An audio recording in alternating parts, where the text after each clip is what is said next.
Hello! Welcome to the next video in our Deaf History Month series. Yay! Exciting! Today we have a cool video because we are interviewing the NAD, which is the National Association of the Deaf, Deaf Culture and History Chair, Kat Brockway. So we're going to ask her some questions and see what she has to say. Let's get going. So, tell us about yourself and what you do at your position as the NAD Deaf Culture and History Chair. Hello, my name is Kat. Brockway.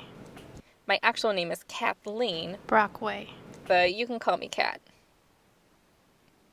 So I am the NAD Deaf Culture and History Section Chair.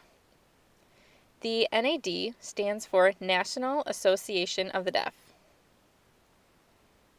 So, the Deaf Culture and History section has a goal to support development and preservation of deaf history and American Sign Language, as well as any sort of deaf cultural digital library. We have a bunch of things that we're doing with that, making everything digitized now. So we have a lot of resources that we can use with sign language. And now we're working with people to educate them and assist each other in expanding our resources. One such thing is the Deaf Cultural Center, the DCC, in Olathe, Kansas. We want to expand the Deaf Cultural Center, as do they, so we're assisting each other in how to work with that expansion. So we're finding different resources that we can provide them. So that's one such example of what we do, what I do at my job. And also we look at deaf schools, any deaf museums, communities within have deaf people that want to preserve their cultural heritage and their history and show them how to do that. And that's how we've become an advocate for the deaf community. I'm curious, how did you become a writer? I know you've done 2 books about heritage, and also I'm wondering, why did you pick Baltimore and Detroit to write your books about? It's a good question of how I became a writer. It actually started around 2013. Well, actually probably 2012, 2013, somewhere in there. And I started doing some research on ancestry, which I'm really fascinated with that subject. So I just started doing that as kind of a self-love thing, and also as part of deaf history. And I started researching on Dummy Leitner. His actual name is George Michael Leitner. And I found out that he had something in common with Dummy Taylor. They were both involved in the New York Giants. And so then I started researching that, just kind of curious, with his ancestry. And I found a lot of information about his family. And I noticed that he still has family that lives in New York City, such as Lee Berenson. Lee actually introduced me to other family members, talking about cousins and different family. Then I researched and found out that George Vedetz actually wrote a lot at the Maryland School for the Deaf in their bulletin, and he actually printed different articles concerning Leitner's family, which was interesting. So I decided I wanted to go ahead and write a book. And as I was going through that process, I was looking at a bookstore, and it's called Arcadia Publishing, and I was looking through all of their, different areas of local history, and it had no mention of any of the deaf buildings, the deaf school, deaf churches that they had, nothing. So I decided to go ahead and send a proposal, which was a little bit awkward at first because it's, the first book of that kind. It was actually approved. It was just strange that they didn't have any sort of deaf heritage books, because they have a series called Images of America, which talks about different local communities. So I decided to go ahead, and it took me about 4 months to finish my first book, and now I'm actually on my second book, which is based in Michigan. There's a lot of rich history in Michigan. There's 5 major cities. but I'd say most of the heritage within deaf community is in Detroit. And they just recently had a 100-year anniversary of the Detroit Association of the Deaf, or DAD. So I decided to go ahead and I took about a year of doing research. I found a lot of different information. I read a lot of documents, even more than I had researched for Maryland. And I just found such a rich experience meeting with different people and interviewing different people, unknown deaf people that had quite a strong history. So I was able to research more and have even more role models for deaf people. So that's what I'm writing and have been writing for, now it's been 3 years. And I'm going to be releasing my second book this coming June. But I've actually been working in total for about 4 years doing various research, interviews, and whatnot. So, what part of deaf history do you think people should learn more about that they don't know?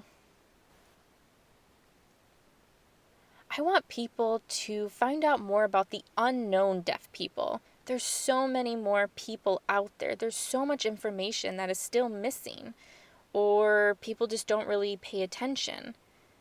You know, a lot of times we always research the same people over and over again. And I think that we need to learn more about other unknown deaf people, local things, local history. I think that's kind of the intent that I had, is to help bring more exposure to that area of research. And as the chair of the Deaf Center and History section of NAD, that's what I really encourage people to recognize the unknown deaf people. I'm curious, what is the most surprising thing you found during your research process?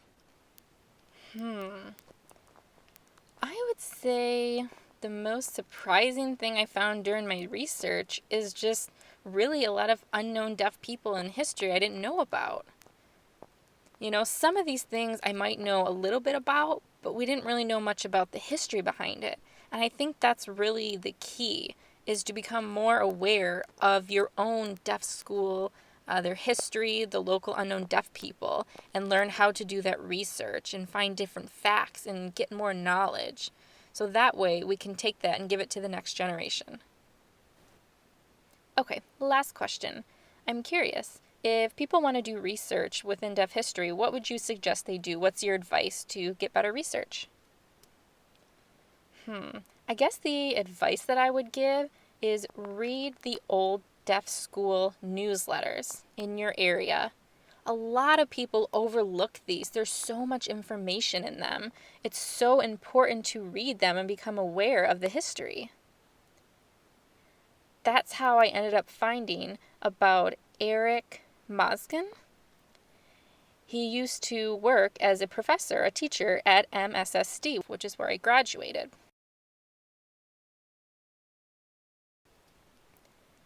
And I ended up looking and researching more into his background, and I knew that he was a comedian, a performer. I already knew that. But then when I actually looked into the research, I found out that no, he actually started in Michigan and had been working in Michigan. And he was not only a performer, but he was a teacher as well as a sports editor. And also, he did a lot of different public relation works as well for the Deaf Club, which was in the area, Detroit Association of the Deaf. He was really involved within the sports community, which obviously you could see that he really had a love for that. So I learned something totally new about him I didn't know, and I wish I had known these things before he passed away so I could talk to him about it and learn more, but unfortunately I didn't get that chance. So I was really proud to be able to do that research and get more knowledge on it. You know, a lot of times stories are passed down just through folklore, and we shouldn't depend on getting our information just through folklore and ASL stories. So I encourage you guys to do your research. You know, find out what you think is important and look into your own local deaf history, your deaf community. You know, you can find a lot of information and facts from that, from doing research. You know, now as a team, the Deaf Culture and History section of NAD, we have been working and sending models to the West Virginia School for the Deaf and encouraging the teachers there to learn how to do better research and how to utilize the technology with sign language so that they can teach students. So we teach them and they in turn teach their students. And that way the students are able to learn more about deaf history within their own school. It's amazing. It's such an exciting thing to be able to work on this project. I'm really looking forward to doing more this fall. And I'm definitely going to be doing more work with books soon. I just love doing the research. I learned so much and I gained such a wealth of knowledge. It's amazing. And I've been inspired to work with more traditional publishing companies. And that's a lot different than doing self-publishing companies. It's a very different experience. And another piece of advice I want to give you as an author is don't order from places like Amazon. I think that's a huge tip I want to give you guys. Support deaf authors.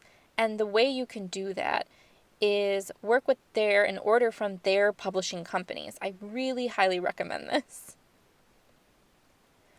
And I want you guys to support deaf authors just like you support musicians or you support anything else. My publishing company is called Arcadia Publishing.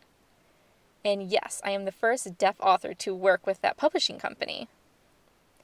So hopefully you guys have learned something from me and my information I've given. If you have any questions, please feel free to contact me. I would love to work with you or even come to your school. I would be thrilled to talk more about my love of deaf history and stories. Thank you so much for inviting me to chat with you. Wow, that was amazing. There were so many different tips and pieces of advice and things to learn about CAT, the NAD, and what's going on in the future. That was a lot. Yes, it's amazing. If you guys want any more information related to CAT or the NAD, the Deaf History and Culture section, we will have her contact information and all of that down below. So it seems like she said she'd be willing to come and do presentations, and I know you've seen that. Yes, I've gone to her presentation, so if she's in your area, definitely go. It was great. Okay, well, hopefully you guys enjoyed the video. If you liked it, click like, and remember to subscribe. We'd appreciate it. And also remember, we have a Patreon page, so if you're interested in supporting us, that would be great. See you in the next video. Bye! Stoddard. And they supported sign language, and they were all hearing. Now, the other delegates did not support sign language. They preferred